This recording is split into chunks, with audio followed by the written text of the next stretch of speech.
Kembali tim Cimat punya cerita.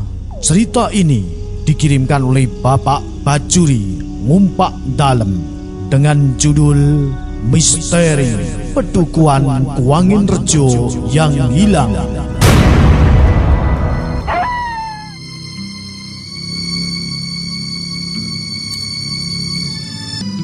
Pengalaman ini berawal dari tugas yang saya emban di bidang kesehatan pada tahun 1983. Tepatnya di Puskesmas Pembantu di Desa Jampet, Kecamatan Ngasem. Saya bertugas sebagai tenaga kesehatan atau saya dipanggil Pak Mantri oleh masyarakat. Wilayah kerja saya meliputi desa-desa di Kecamatan Ngasem, sebagian desa-desa di Kecamatan Kalididu, yang pada saat itu tenaga dokter masih jarang. Di wilayah kerja saya belum ada listrik, jalan-jalan desa masih belum dimakadam, alat transportasi pun sangat jarang dan terbatas. Yang ada hanya sepeda angin, dokar, dan sedikit masyarakat yang punya sepeda motor. Saya melayani masyarakat waktu itu dengan keterbatasan sarana yang ada. Saya sering berkunjung untuk mengobati orang yang sakit di rumah warga sekitar. Tempat saya berdinas jauh dengan pemukiman penduduk, tidak mempunyai tetangga, dan berdekatan dengan sendang gaceng.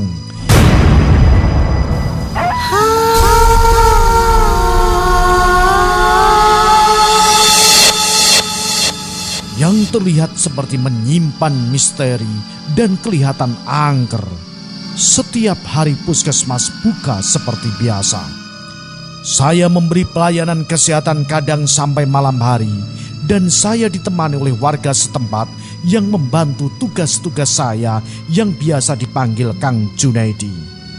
Apabila saya dipanggil untuk dimintai tolong mengobati pasien,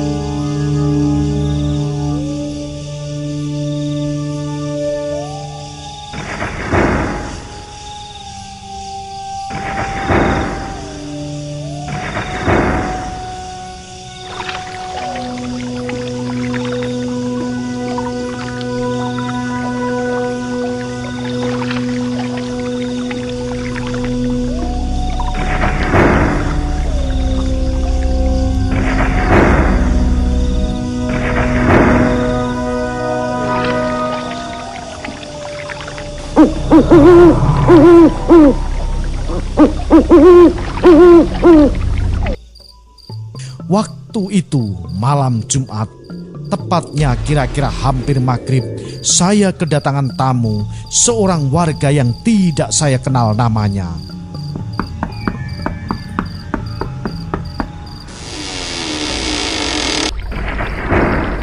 Saat itu hujan mulai turun. Tamu tadi basah kuyup dan wajahnya samar terlihat. Dia tergopoh-gopoh meminta saya untuk datang ke rumahnya karena ada keluarganya yang sakit keras. Dan kenapa Pak? Tanya Kang Jun kepada orang tadi. Pak Mantri wonten, kula ken nyuntik keluarga kula sakit. Wonten, jenengan daleme pundi? Mriku lho, Celak, Kuangin Rejo. Setelah itu Junaidi melaporkan kepada saya. Pak Mantri, wonten panggilan tiang sakit datang Kuangin Rejo. Kuangin Rejo? Itu ndi to Kang? Tanya saya kepada Kang Junaidi. Kemudian tamu tadi langsung menjawab, Mangke kula terke Pak. Karena hampir malam, hujan masih belum reda. Saya bilang ke istri saya, Bu, nek panggilan wong loro, aku ya durung ngerti panggonane. Wis bengi to Pak, isih udan ngene mosok ya ape budal to. Aku ki wedi Pak, mbok tinggal dhewe. Lah engko mulih jam pira? Istri saya memang penakut kalau saya dimintai panggilan malam hari. Kan dikancani Kang Jun to, aku engko diterne keluargane. Ya wis nakno, tapi aja suwe-suwe ya Pak. Yo.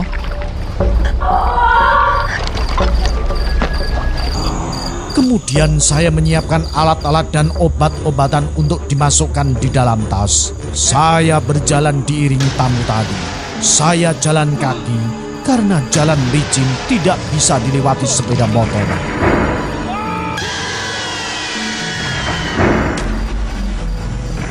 Hujan belum reda, hanya lampu senter yang membantu memberi penerangan dalam perjalanan menuju Kuanginrejo.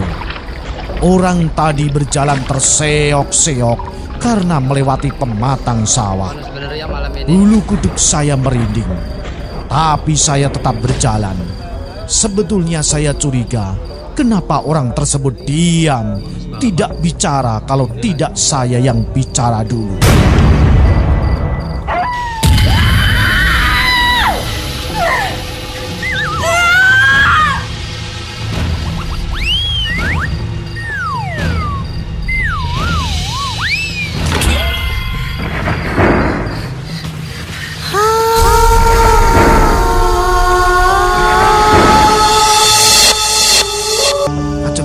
Di Pak Mantri, tanya orang tadi setelah saya cermati. Ternyata Pak Gito, warga yang saya kenal. Kuanginrejo Pak Gito, enten tiang sakit.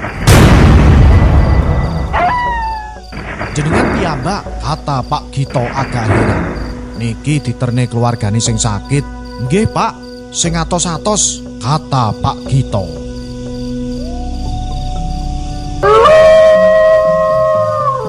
Singkat cerita, saya memasuki perkampungan yang sangat ramai dan penduduk yang berlalu lalang. Saya heran, ternyata di sini tidak hujan. Saya mulai merasakan sesuatu yang tidak nyaman. Niki Pak, griyane, kata orang yang menemani saya tadi. Saya kaget campur heran. Sebuah rumah joglo yang besar dan indah. Belum sempat kekaguman saya, di dalam rumah banyak orang. Setelah saya melihat situasi rumah, saya melihat seorang perempuan setengah baya yang sedang terbaring dengan muka pucat yang ditemani oleh beberapa orang keluarganya. Lalu saya menyapa. Assalamualaikum warahmatullahi wabarakatuh. Sing bundi kang sakit, Bu? Orang tadi cuma memegang perutnya. Kemudian saya mulai periksa dan sampai memberi tindakan kepada pasien. Pasien tersebut minta diberi suntikan. Setelah itu saya menyiapkan obat-obat yang harus diminum. Ketika saya suntik, badan orang itu dingin sekali. Dan anehnya, semua keluarga yang ada di dalam rumah tersebut tidak ada yang berbicara alias membisu. Dan anehnya lagi, semua mata yang ada di dalam rumah itu menatap saya dengan tajam. Tapi saya pamit untuk pulang. Malam semakin larut. Saya diantar keluarganya sampai gerbang pedukuhan. Kulo diterke ngantos mriki mawon, Pak. Kulo tak wangsul piyambak, kata saya. Setelah bersalaman, saya segera melanjutkan perjalanan pulang ke rumah. Dalam hati saya masih bertanya-tanya. Dari kejauhan saya melihat perkampungan itu cukup ramai sekali. Banyak hal-hal yang aneh. Semakin jauh dari pedukuhan itu, dan tak terasa saya sampai di perbatasan desa Sidokumpul. Pak Mantri keng pundi? Kok melampah saking wono? Kata orang menyapa saya. Setelah agak dekat dengan orang tadi. Oh, saking Kuanginrejo, Pak. Enten nopo, Pak? Dalu-dalu piyambrakan jenengan? Nggih nyuntik tiang to, Pak. Jenengan iku des pundi to, Pak? Nopo nyuntik gendruwo pripun? Kata orang tadi. Saya kaget dengan jawaban orang tersebut. Kemudian saya menceritakan kalau saya habis dimintai orang Kuanginrejo untuk mengobati keluarga yang sakit. Sing leres, Pak. Mriku niku mboten wonten griya. Sambil berlalu dengan cepat-cepat seakan-akan tidak percaya dengan apa yang saya katakan. Pak, jenengan nyuntik gendruwo. Sambil lari-lari dan meninggalkan saya. Saya bingung, betulkah yang dikatakan orang tersebut? Sambil terus melanjutkan perjalanan pulang, bulu kuduk saya berdiri. Rasanya kaki saya berat untuk melangkah. seakan-akan dibebani oleh sesuatu yang berat. Saat saya melanjutkan perjalanan pulang, bulu kuduk saya berdiri. Rasanya kaki saya berat untuk melangkah, seakan-akan dibebani oleh sesuatu yang berat. Dengan terus melangkah dan melangkah, akhirnya saya sampai di depan rumah dinas yang saya tempati. Kang Jun, Kang Jun, Kang Jun. Saya memanggil Junaidi sambil terengah-engah saya menceritakan kejadian-kejadian yang baru saya alami tadi kepada istri saya. Sambil membersihkan diri dan berganti baju, saya serahkan bungkusan kecil yang diberikan pasien tadi kepada istri saya. "Iki lho Bu, duit panggilane mau, simpen neng lemari yo," kata istri saya mulai menerimanya dan langsung membukanya. Pak, endi duwite? Loh, endi? Wong iki godhong kabeh ngene lho, sakmene akeh iki godhong, Pak. Sing bener aja guyon, Bu. Bener, Pak lho. Coba to persani to, Pak, persani. Kang Jun, mrene to. Tulung sampean cekel. Iki opo? Pak, niki lho ron garing iki lho. Setelah itu saya, istri saya, dan Junaidi baru menyadari kalau peristiwa yang saya alami tadi ternyata sesuatu yang tidak wajar dan aneh. Sampai pagi mata ini tidak bisa terbejam mengingat peristiwa ini.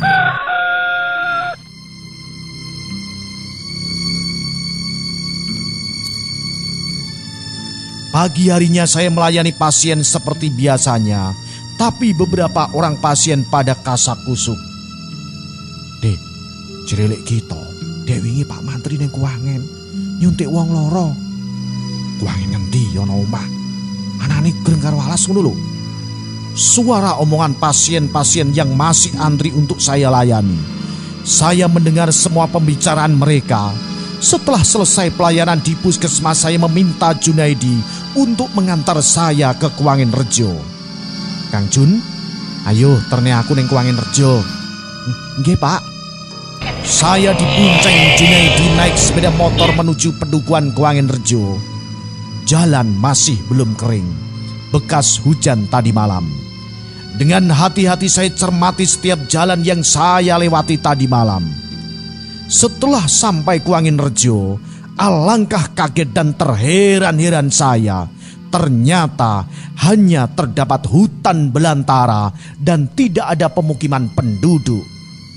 Dan Junaidi pun ternyata sudah tahu kalau pedukuhan tersebut tidak ada penduduknya. Tapi ketika mau mengatakannya pada saya, seakan-akan mulutnya terkunci. Inilah pengalaman saya saat itu yang tidak pernah saya lupakan sepanjang hidup saya. Cerita ini saya persembahkan untuk Jimaters dimanapun Anda berada. Bersama saya, tim Jimat Sajian Malam Jumat. Jimat Sajian Malam Jumat.